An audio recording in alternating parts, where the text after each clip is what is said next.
एक गाना सुनने से रोंगटे खड़े हो सकते हैं, धड़कनें तेज हो सकती हैं।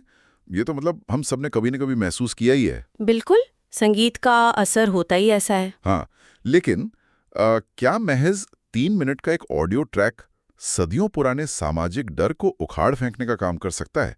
क्या वो एक नए समाज को गढ़ने का पूरा ब्लूप्रिंट हो सकता है? ये बहुत बड़ा दावा लगता है सुनने में। एग्जैक्टली और आज के हमारे इस गहन विश्लेषण में हम इसी दावे की पड़ताल करने वाले हैं। आज हमारे पास जो स्रोत है वो बोधिवाणी म्यूजिक यूट्यूब चैनल का एक वीडियो है और इसका शीर्षक ही सीधे तार पर चुनौती देता है। जय भीम एंथम। ये गाना सुनकर रोंगटे खड़े हो जाएंगे। बहुत ही पावरफुल टाइटल है। बहुत पावरफुल। तो आज हम सिर्फ एक धुन या संगीत की बात नहीं करने वाले हैं। हम इस बात की गहराई में जाएंगे कि कैसे डॉक्टर B.R. अम्बेडकर, जिन्हें हम सम्मान से बाबा साहेब कहते हैं, कैसे उनके विचार, भारत का संविधान और पीढ़ियों का संघर्ष सिर्फ एक गीत के बोल में सिमटकर एक घोषणा पत्र यानी एक मैनिफेस्टो बन जाता है। देखिए, संगीत और मानव मस्तिष्क का जो रिश्ता है ना, वो हमेशा से बहुत दिलचस्प रहा है। वो कैसे? मतलब जब कोई बहुत जटिल वैचारिक संदेश एक लय और ताल के साथ परोसा जाता है, तो वो इंसान के तार्किक फिल्टर को, जो हमारा लॉजिकल दिमाग होता है, उसे पार करके सीधे अवचेतन मन में उतर जाता है। अरे वाह, मतलब दिमाग को बाईपास करके सीधे दिल में। बिल्कुल। इतिहास गवाह है, चाहे वो गुलामों के गीत हों या हमारे स्वतंत्रता संग्राम के तराने हों, संगीत ने हमेशा उस जगह काम किया है जहां लंबे लंबे भाषण हार मान लेते हैं।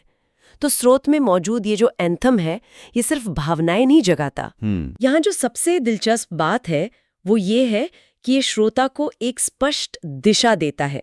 एक तरह का कॉल टू एक्शन है ये। हाँ, और वो दिशा हवा में नहीं है। अगर हम इस गाने की शुरुआत को डिकोड करें ना, तो इसमें बार बार एक ही नारा गूंजता है। बोल हैं, शिक्षित बनो, संगठित रहो और संघर्ष का नारा। सही बात है। देखा जाए तो ये 3 अलग अलग शब्द हैं, शिक्षा, संगठन, संघर्ष, लेकिन स्रोत इन्हें एक विशिष्ट क्रम में रखता है।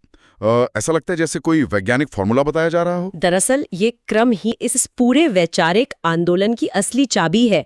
देखिए, समाज में अक्सर सीधा संघर्ष करने की बात उठती है। लोग कहते हैं कि चलो लड़ते हैं। हाँ, गुस्सा होता है लोगों में। एग्जैक्टली। लेकिन बिना शिक्षा के किया गया संघर्ष ना, केवल एक दिशाहीन गुस्सा होता है और वो अंततः खुद को ही नुकसान पहुंचाता है। तो सबसे पहले शिक्षा आती है, जो ये समझाती है कि आपके अधिकार क्या हैं। बिल्कुल, और आप किस चीज से लड़ रहे हैं ये जानना बहुत जरूरी है। फिर उसके बाद संगठन आता है, क्योंकि मतलब एक अकेला व्यक्ति पूरे सिस्टम से तो नहीं लड़ सकता ना। सही कहा। जब शिक्षित लोग संगठित होते हैं, तब जाकर जो संघर्ष पैदा होता है वो असल में कोई परिणाम लाता है। अगर हम इसे थोड़ा भौतिक विज्ञान या मैकेनिक्स के नजरिए से देखें, मतलब एक एनालॉजी के तौर पर, तो शिक्षा वो ईंधन है जो किसी वाहन को चलाने के लिए जरूरी ऊर्जा पैदा करती है। बहुत सही उदाहरण है। और संगठन उस वाहन का इंजन है जो उस ऊर्जा को एक जगह बांध कर रखता है, उसे दिशा देता है। और संघर्ष संघर्ष उस गाड़ी के आगे बढ़ने की गति है।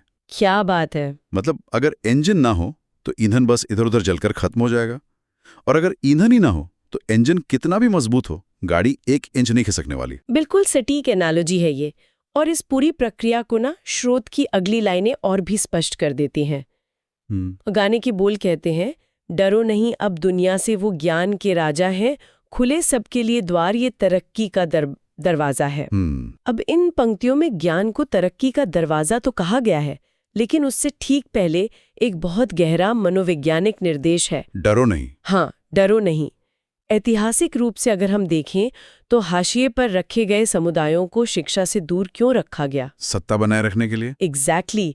ज्ञान पर एकाधिकार बनाए रखना सत्ता को कायम रखने का सबसे पुराना तरीका है। जब कोई व्यक्ति अज्ञानी होता है ना, तो वो हर कदम पर डरता है। सिस्टम से डरता है, समाज के ताकतवर लोगों से डरता है, यहाँ तक कि खुद से भी डरता है। तो इसका मतलब यह है कि यहाँ शिक्षा का प्राथमिक उद्देश्य सिर्फ कोई डिग्री पाना या किसी दफ्तर में नौकरी हासिल करना नहीं है। नहीं, बिल्कुल नहीं। इसका असली उद्देश्य उस मनोवैज्ञानिक लकवे को खत्म करना है जिसने पीढ़ियों से लोगों को सवाल पूछने से रोक रखा है। ज्ञान यहाँ एक तरह का एंटीडोट है, एक दवा है जो पीढ़ियों से चले आ रहे उस डर के जहर को काटती है। सही बात है। जब इंसान को ये पता चलता है कि दुनिया असल में कैसे काम करती है, तो वो अदृश्य डर ना, वो अचानक से गायब हो जाता है। और जब वो डर गायब हो जाता है तो उस नई ऊर्जा को एक दिशा की जरूरत होती है। हाँ, स्रोत यहीं से हमें उस मार्गदर्शक दस्तावेज की ओर ले जाता है जो इस पूरी यात्रा का केंद्र है, यानी भारत का संविधान। जी। गाने के दूसरे हिस्से में बोलाते हैं, संविधान की ऊंचाइयों पर, न्याय की गहराइयों पर अधिकार दिया भीम ने हमें। और फिर आगे है, जो पढ़ेगा संविधान को वो अपनी राह को ढूंढेगा। ये लाइन बहुत गहरी है। सच में ये हिस्सा मुझे सबसे ज्यादा सोचने पर मजबूर करता है, क्योंकि हम अक्सर संविधान को क्या मानते हैं? वकीलों, जजों और अदालतों की अलमारियों में बंद एक भारी भरकम कानूनी किताब। आम इंसान तो यही सोचता है। लेकिन गाने के बोल कह रहे हैं, जो पढ़ेगा वो अपनी राह ढूंढेगा। अब राह ढूंढने का काम तो किसी जीपीएस का या कंपास का होता है, तो एक कानूनी दस्तावेज किसी आम इंसान की निजी जिंदगी का कंपास कैसे बन सकता है? क्योंकि देखिए, सदियों से समाज के एक बहुत बड़े हिस्से की राह परंपराओं और शक्तिशाली वर्गों की मर्जी से तय होती थी। सही कहा। आप क्या काम करेंगे, आप कहाँ रहेंगे, आप कैसे बोलेंगे, ये सब कुछ सामाजिक नियम तय करते थे। लेकिन संविधान उस पूरे के पूरे ढांचे को उलट देता है। जब कोई व्यक्ति संविधान पढ़ता है ना, तो वो अचानक ये महसूस करता है कि उसका वजूद किसी की दया या दान पर निर्भर नहीं है। उसके पास कानूनी रूप से लागू करने योग्य अधिकार हैं। मतलब कोई एहसान नहीं कर रहा उस पर? बिल्कुल नहीं। वो कंपास उसे ये बताता है कि उसकी गरिमा अब एक एहसान नहीं, बल्कि देश का कानून है। और स्रोत इस दस्तावेज को समाज में स्थापित करने के लिए एक बहुत ही शक्तिशाली रूपक का, एक मेटाफर का इस्तेमाल करता है। लाइन है, लोकल के मंदिर का संविधान ही हिस्सा है। ये बहुत पावरफुल इमेज है। जरा इस छवि को दिमाग में लाइए। सुप्रीम कोर्ट दिल्ली में है, जो आम इंसान की पहुंच से बहुत दूर है।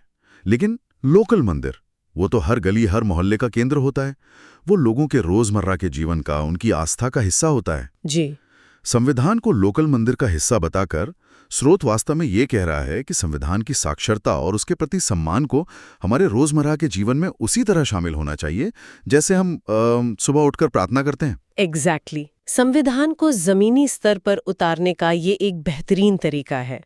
और इसी के साथ स्रोत एक ऐसा विरोधाभास पेश करता है, एक पैराडॉक्स, जो इस पूरी चर्चा को एक नया मोड़ देता है। अच्छा, वो क्या है? लाइन है, वो शक्ति जो कलम से आई, स्वाभिमान की तलवार थमाएगी।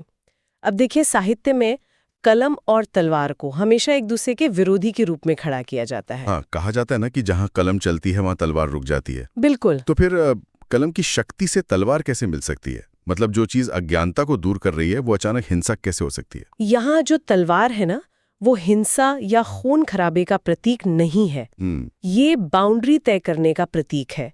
जब एक इंसान जो सदियों से दबा हुआ था, अचानक शिक्षित होता है और अपने संवैधानिक अधिकारों को जान लेता है, तो उसके भीतर स्वाभिमान या आत्मसम्मान का जन्म होता है। Self respect. हाँ, वो स्वाभिमान ही यहाँ तलवार है। ये दूसरों पर हमला करने के लिए नहीं खींची जाती, बल्कि जब कोई बाहरी ताकत उसके अधिकारों को कुचलने या उसकी गरिमा को ठेस पहुंचाने आती है, तो ये स्वाभिमान की तलवार एक ढाल बनकर खड़ी हो जाती है। क्या बात है! ये अपने अस्तित्व की रक्षा का हथियार है। ये तो ऐसा है जैसे कलम ने इंसान को उस भट्टी में डाल दिया जहां से वो पिघलकर एक मजबूत इस्पात बन गया, और वो इस्पात अब उसका स्वाभिमान है।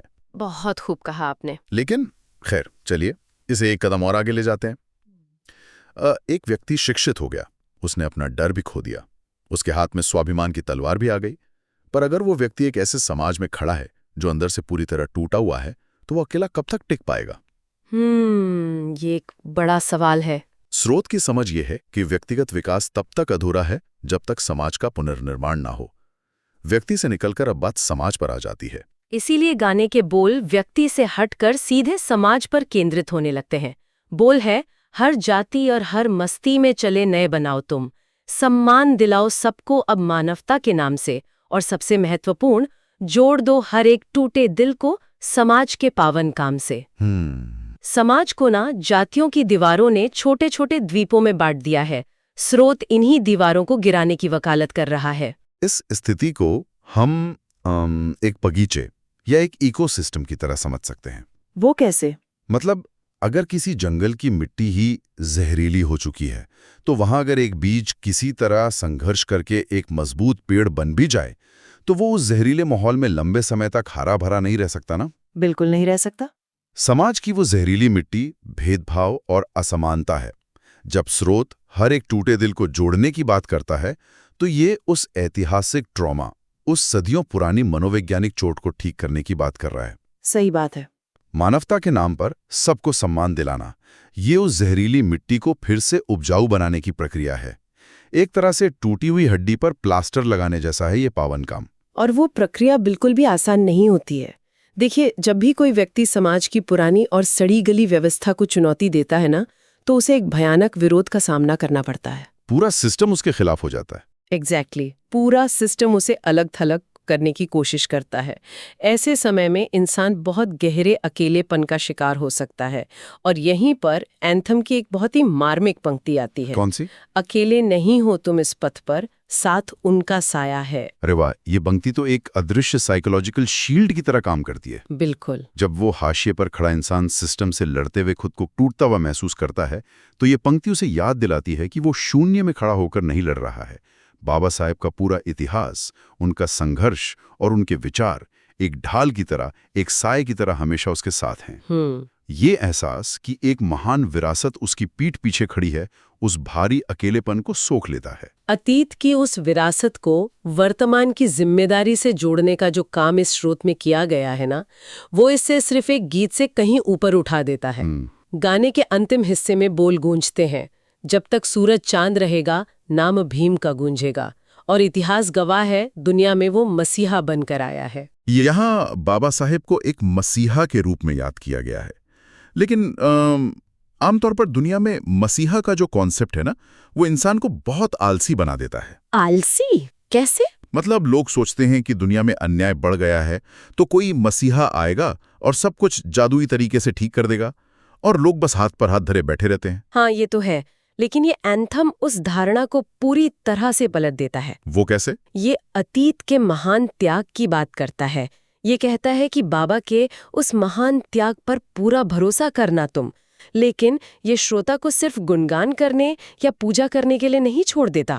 अगली ही लाइन में एक भारी जिम्मेदारी श्रोता के कंधों पर डाल दी जाती है। लाइन है, नई सुबह का सूरज बनकर तुम रोशनी फैलाओ तुम। मतलब मसीहा ने अपना काम कर दिया, उसने रास्ता बना दिया, अब उस रास्ते पर चलकर अंधेरा दूर करने का काम तुम्हें करना है। सूरज तुम्हें बनना है। ये मुझे ना एक रिले रेस की तरह लग रहा है। Relay race. रिले रेस में क्या होता है, कोई एक खिलाड़ी शुरू से अंत तक नहीं दौड़ता। एक धावक दौड़ शुरू करता है, वो अपना पूरा पसीना बहाता है, अपनी पूरी ताकत लगाता है, और फिर वो बैटन अगले धावक के हाथ में सौंप देता है। बिल्कुल।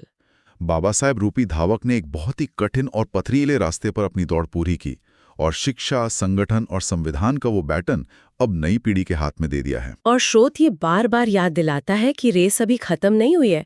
कोरस के रूप में जो लाइन लगातार आती है, जाओ और सारे जगत में मिशन ये फैलाओ तुम, हर एक पीड़ित इंसान को अब राह दिखाओ तुम। ये उस बैटन को लेकर आगे भागने का स्पष्ट निर्देश है। जब तक समाज के आखिरी पंक्ति में खड़ा इंसान अपनी राह नहीं ढूंढ लेता, तब तक ये दौड़ जारी रहेगी। तो अगर हम आज की इस पूरी चर्चा के धागों को एक साथ पिरोएं, तो ये साफ हो जाता है कि जय भीम एंथम सिर्फ पैर थिरकाने वाला संगीत नहीं है। बिल्कुल नहीं। ये एक संपूर्ण सामाजिक विज्ञान है। शिक्षा रूपी ईंधन इकट्ठा करना, संगठन रूपी इंजन बनाना, भारत के संविधान को अपना जीपीएस मानना, समाज की जहरीली हो चुकी मिट्टी को मानवता के नाम पर ठीक करना, और अतीत के मसीहा से बैटन लेकर खुद भविष्य का सूरज बनना। ये एंथम इंसान की चेतना में एक ऐसा स्पार्क पैदा करता है जो वाकई रोंगटे खड़े कर देता है, क्योंकि ये सीधे तौर पर हमारी इंसानियत और हमारी जिम्मेदारी को ललकारता है।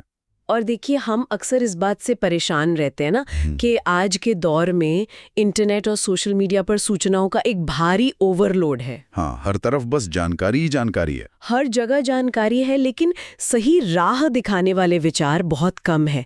ऐसे में स्रोत की एक लाइन, जो पढ़ेगा संविधान को वो अपनी राह को ढूंढेगा, एक ऐसा नजरिया देती है जिस पर ठहर कर सोचना बहुत जरूरी है। जी, जरा कल्पना कीजिए, क्या होगा अगर समाज का हर एक व्यक्ति इस देश के संविधान को सिर्फ वकीलों की बहस का हिस्सा ना मानकर अपनी रोजमर्रा की जिंदगी का एक सेल्फ हेल्प दस्तावेज मान ले, एक ऐसा गाइड जो उसे रोज के फैसले लेने में मदद करे।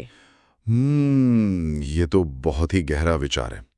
अगर संवैधानिक साक्षरता इस एंथम के आकर्षक धुन की तरह ही हर व्यक्ति के जहन में बस जाए, जहां हर नागरिक अपने अधिकारों के साथ साथ दूसरों की गरिमा का भी सम्मान करना सीख ले, तो क्या हमें एक नए समाज की स्थापना के लिए किसी और चीज की जरूरत पड़ेगी? शायद नहीं। शायद यही वो असली नई सुबह है जिसकी कल्पना स्रोत कर रहा है।